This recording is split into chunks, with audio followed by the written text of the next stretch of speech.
अस्सलाम वालेकुम। Welcome to सहर के व्लॉग्स। उम्मीद करती हूँ आप सब लोग ठीक होंगे और आप सब लोग सोच रहे होंगे कि इतने दिनों से सहर कहाँ गायब है और व्लॉग्स क्यों नहीं आ रहे। तो असल में मेरी तबीयत ठीक नहीं थी, जिसकी वजह से मैं व्लॉग्स अपलोड नहीं कर पा रही थी। तो ये वाला भी बना हुआ था, लेकिन मैं एडिट नहीं कर सकती थी क्योंकि तबीयत ठीक नहीं थी। और ये है 6 जुलाई का, जिस दिन थी मेरी बहन की सालगिरह। लेकिन सोने पे सुहागा, एक तो बारिश और ऊपर से लाइट का तो पता ही है, चली तो जाती है, आने का पता ही नहीं होता। तो जिसकी वजह से मेरी बहन बहुत ज़्यादा अपसेट हो गई थी, लेकिन हमने उसको समझाया। तो इसीलिए हम सब दुआएं कर रहे थे कि लाइट आ जाए, अल्लाह करे। पानी का भी मसला, बारिश तो खैर रुक गई थी, लेकिन ये टेंशन थी कि खाना कैसे पकेगा, लाइट नहीं है इतने अंधेरे में। लेकिन फिर भी मोबाइलों की लाइटों से काम चल ही गया और खाना भी बन गया था। तकरीबन 7 बजे लाइट आई हमारी, तो सब आ भी गए थे और अब सब आ चुके हैं, प्रिपरेशन भी सारी हो चुकी है। तो ये खड़ी हैं बर्थडे कर और उनके साथ उनकी छोटी कज़न, और ये है हमारी हानू पापा यानी कि हानिया।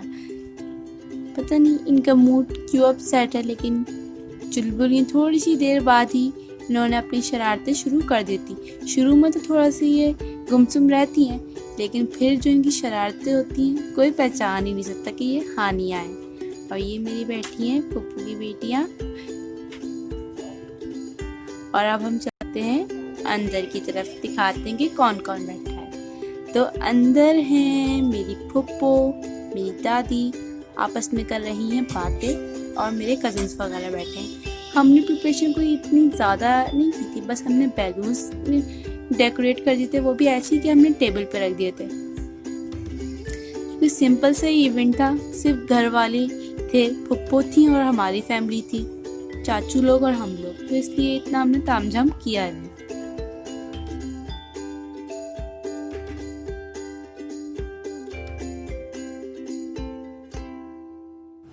इस दिन इतनी गर्मी हो रही थी, तो लाइट नहीं थी, ऊपर से इतनी गर्मी। लेकिन मैंने अपनी बहन से वादा करा था कि तुम्हारी सालगिरह पे खाना मैं बनाऊंगी। तो मैंने ये बनाई है कलौंजी कढ़ाई, थोड़ी हट के है कढ़ाई, और माशाल्लाह से इसका टेस्ट भी बहुत अच्छा आया था, सबने बहुत तारीफ की थी। और दूसरी डिश मैंने बनाई है सूफियाना बिरयानी।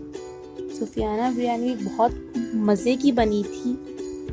दोनों चीज़ें मैंने चिकन की बनाई थी, और फर्स्ट टाइम मैंने इतना ज़्यादा बनाया था, क्योंकि मैं इतना ज़्यादा कभी मैंने बनाया नहीं। वैसे भी मैं कभी कभी ही बनाती हूँ, लेकिन अल्लाह का शुक्र है जो मैं बनाती हूँ दिल से बनाती हूँ। और जब आप किसी चीज़ में दिल लगा लें तो फिर वो चीज़ तो सही होके ही रहती है। और इसीलिए मेरी डिशेस भी हमेशा कामयाब ही रहती, फिर अल्लाह का शुक्र है नहीं होती हैं।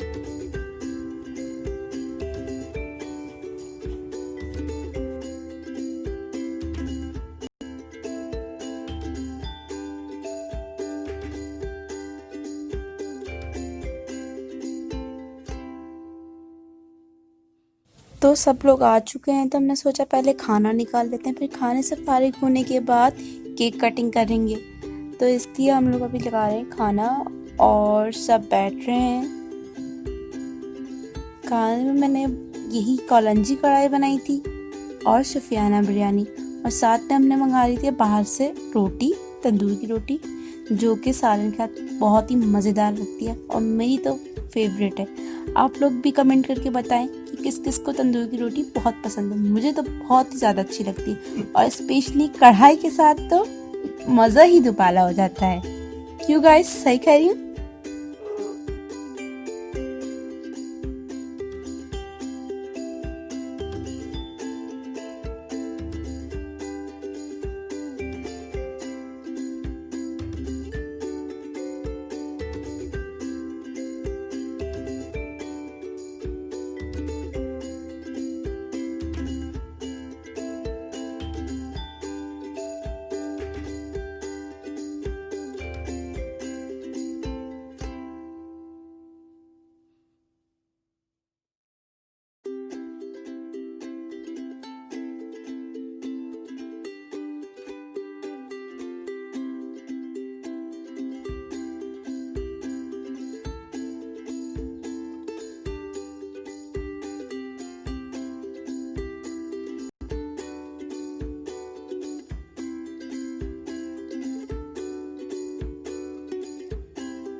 तो ये काट रही है मेरी छोटी सिस्टर अपनी सालगिरह का केक, और साथ में है हमारी हानू, कि हानू को बहुत शौक है। और वैसे तो हानू को बहुत शौक है केक काटने का, लेकिन केक देखते ही गुमसुम हो जाती है। मेरे ख्याल से और बच्चे भी ऐसे करते ही होंगे, लेकिन इसका तो यही हाल है। वैसे केक केक करेगी, लेकिन जब काटने का टाइम आएगा तो गुमसुम हो जाएगी। लेकिन हम तो हमेशा से केक कटवाते हैं क्योंकि ये बहुत शौकीन है, बहुत खुश होती है थोड़ी देर में, लेकिन ठीक हो गई थी माशाल्लाह से।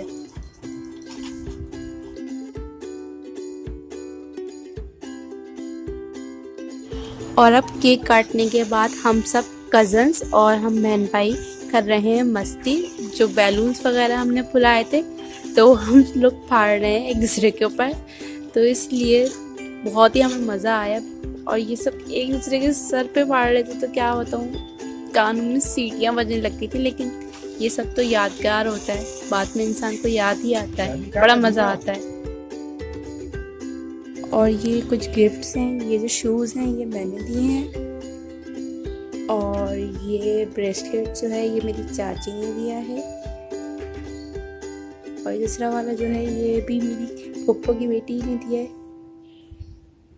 और सभी गिफ्ट माशाल्लाह से बहुत ही अच्छे थे, और जो पैसे इसको मिले उसमें तो इसके मज़े ही आ जाते हैं। यही इंसान के मज़े होते हैं सालगिरह के। और ये है अगले दिन का ब्लॉग। तो हम लोग जा रहे हैं अपनी बड़ी बहन के घर, क्योंकि मौसम भी अच्छा था, सोचा कि कहीं चलते हैं। तो लोगों ने डिसाइड किया कि हम जाना है पप्पो के घर। तो ये देखिए मौसम कितना प्यारा हो रहा है, लेकिन बारिश होने सड़क का क्या हाल कर दिया है। एक दफ़ा बारिश हुई ये हाल हुआ, और रोडों पे कचरा, क्या कह सकते हैं, लोग समझते नहीं हैं कि गंदगी इनके लिए ही नुकसान है, किसी और के लिए नहीं। अगर हम ख्याल रखेंगे तो हमारा ही फ़ायदा है।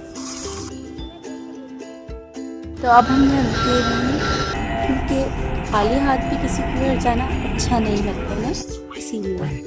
और वैसे भी हमारी पाकिस्तानी फैमिलीज़ में तो रिवाज है, जब भी किसी के घर जाते हैं तो छोटी से छोटी चीज़ क्यों नहीं, लेकिन ज़रूर लेके जाते हैं। खाली हाथ तो नहीं जाया जाता, या तो स्वीट्स लेके जाने का रिवाज है या फिर फ्रूट्स वगैरह। तो अब हम चलते हैं अपने रास्ते की तरफ।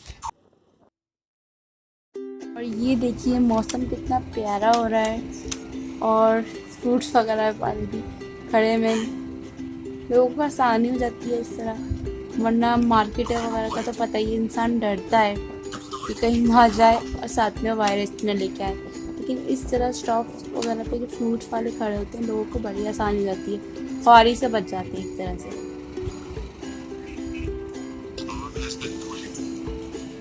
और इस दिन भी आप, मैं क्या बताऊँ आपको, लोग बहुत ही निकले थे। ऐसा नहीं लगता था कि लॉकडाउन है, ऐसा लगता है कि लोगों को छुट्टियाँ उनकी पिकनिक मनाने के लिए दी गई हैं।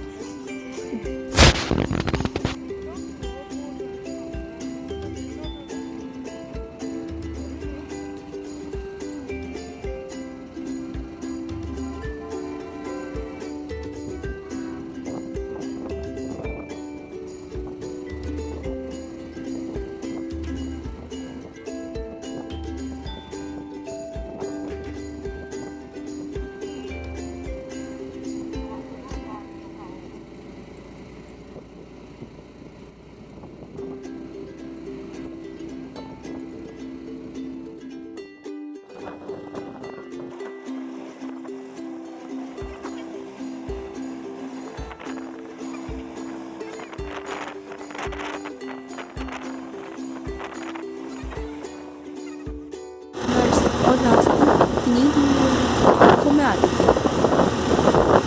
मौसम तो अच्छा होता है, लेकिन अजीब सा हब्स था, अजीब सी। और ये हम लोग पहुँच गए अपनी सोसाइटी में। आप देख सकते हैं इनका एरिया माशाल्लाह से बिल्कुल साफ़ सुथरा है। यहाँ जाने में इसीलिए बहुत मज़ा आता है। सोचा था कि पार्क जाएंगे, लेकिन टाइम की कमी की वजह से हम जा नहीं सके। और ये देखिए हमारे पप्पू लोगों ने अपने घर के सामने लगाई हैं सब्जियां।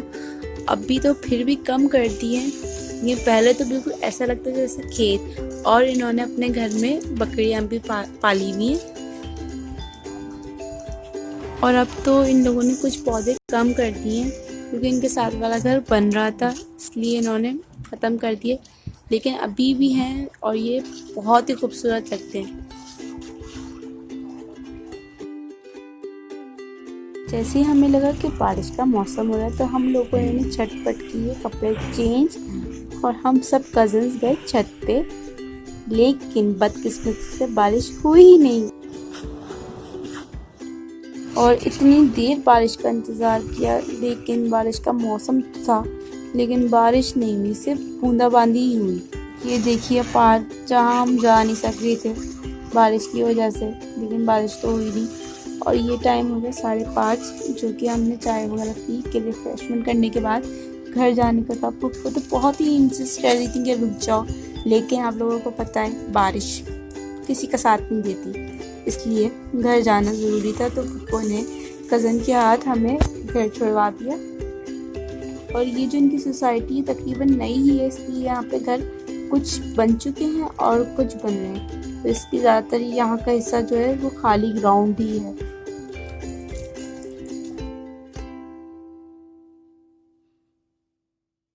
और ये हम जा रहे हैं अपनी तरफ और रास्ते में देखिए बारिश यहाँ पे हो गई है और पौधे इतने हसीन लग रहे हैं कि बस लाजवाब।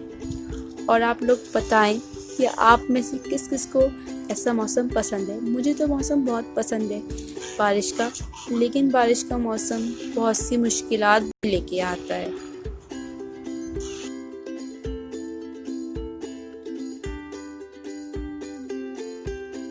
और वो मुश्किलात आप सब ही जानते हैं कि ज़रा सी बारिश हुई नहीं कि कराची के रोड नदियों में बदल जाते हैं।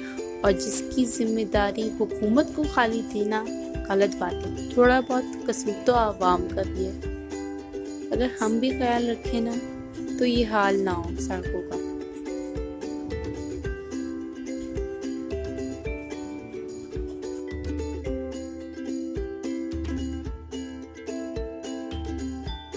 तो अब मिलते हैं हम लोग अपनी अगली वीडियो में।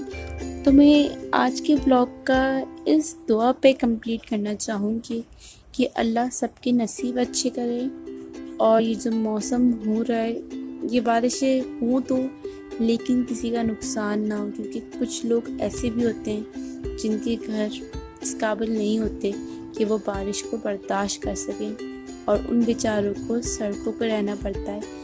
तो या अल्लाह, मेरी बस ये दुआ है कि इस बारिश को बरसात हो लेकिन एक हद में, कि किसी का नुकसान ना हो, क्योंकि हर कोई इस नुकसान को बर्दाश्त कर नहीं सकता। और सबके नसीब अच्छे करे और इस कोरोना वायरस को हमारे मुल्क और पूरी दुनिया से दूर कर दे।